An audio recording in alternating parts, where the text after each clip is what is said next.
Hello everyone, welcome back to the channel. Today we're diving into the fight around Pokrovsk, a city in Ukraine's Donetsk region that is coming to symbolize not only a fierce battlefield contest, but a strategic hinge in the larger war effort. The battle here is more than just ground gained or lost.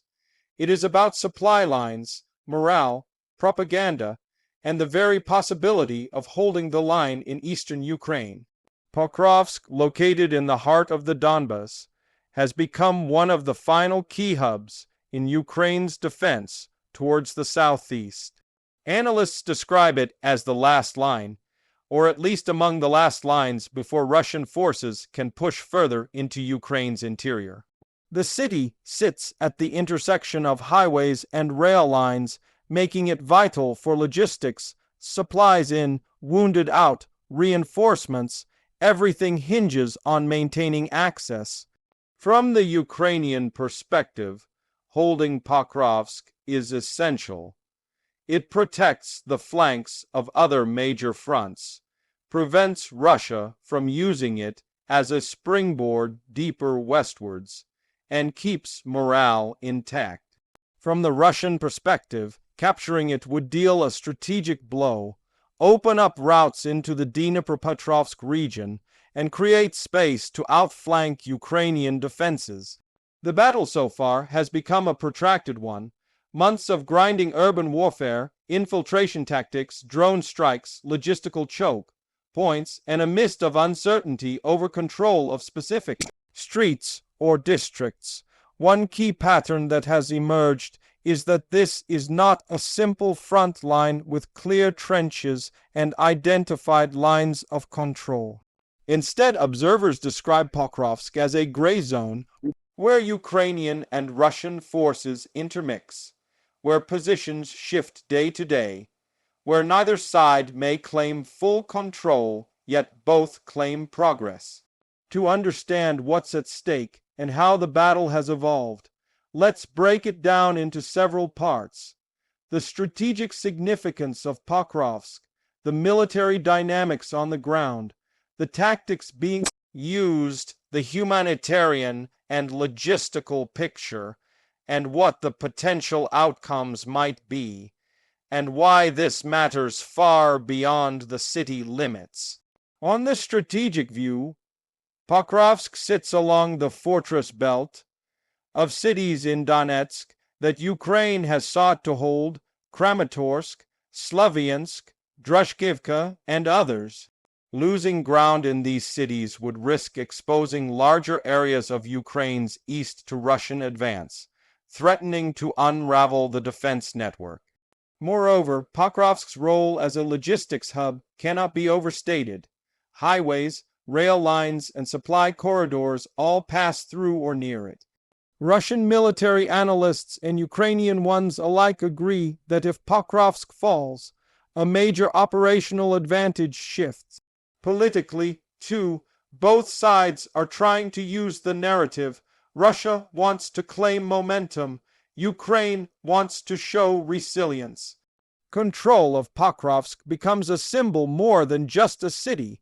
Turning to the military dynamics, Ukrainian forces defending Pokrovsk are under intense pressure. According to the Ukrainian side, there is not a full encirclement yet. Supply routes remain, though under heavy threat. Yet it is clear that Russian forces have shifted their tactics.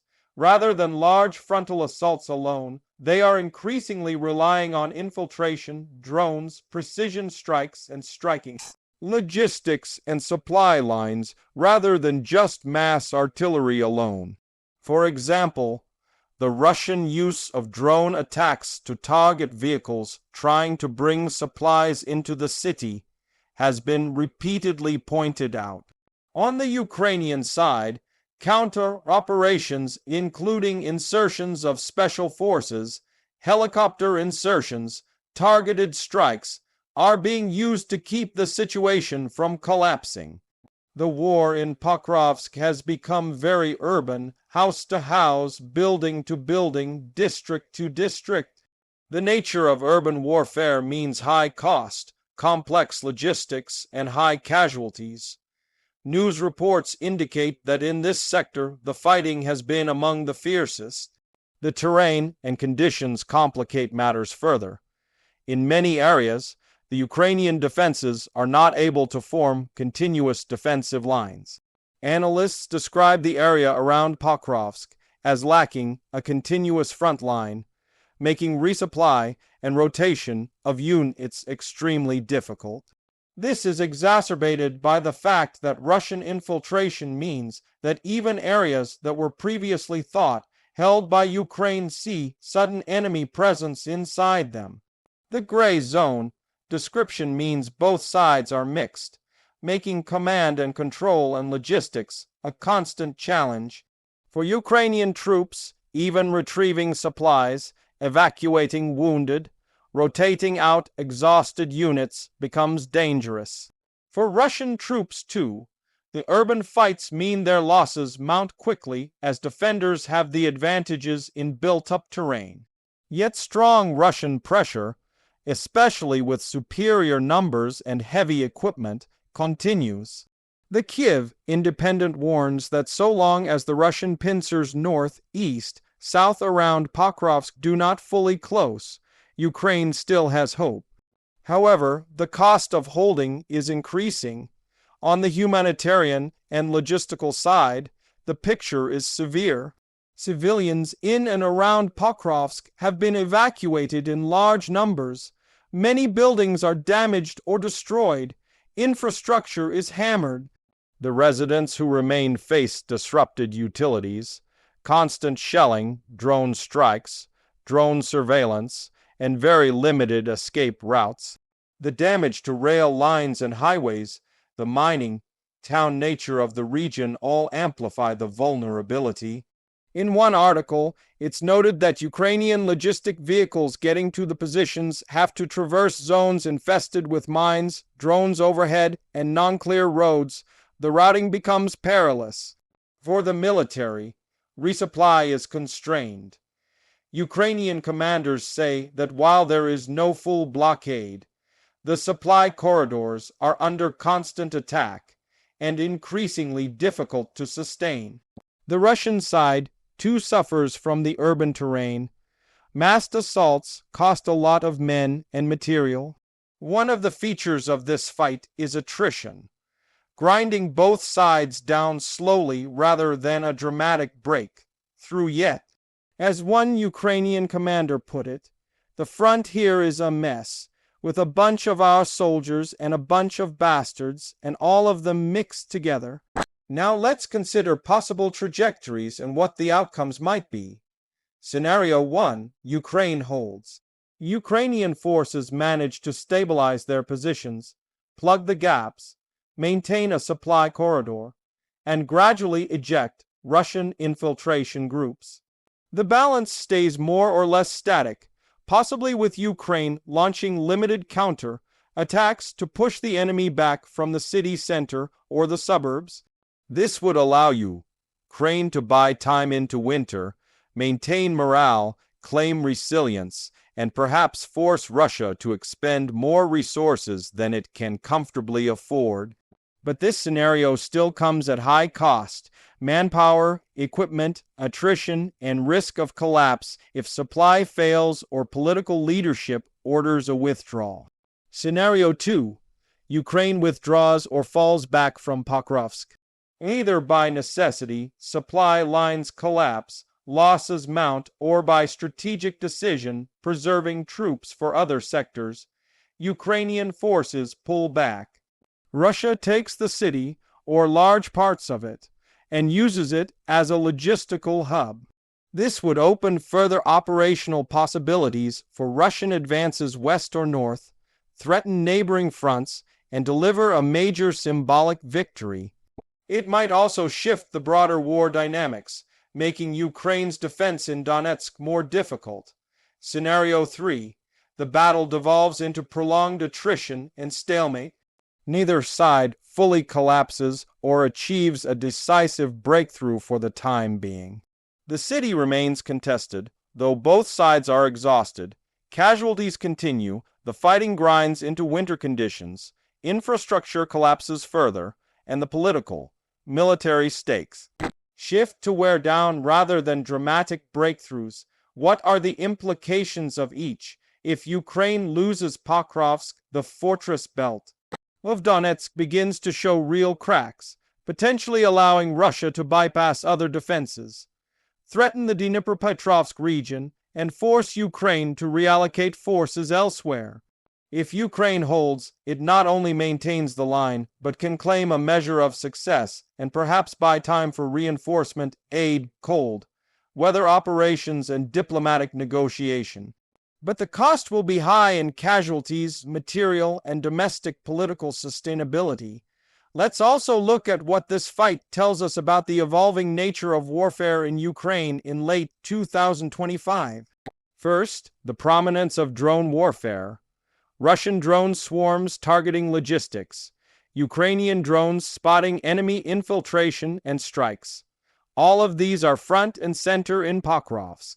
Second, the infiltration tactics. Small, smart units slipping into urban zones, mixed with sabotage groups, rather than massive tank charges alone.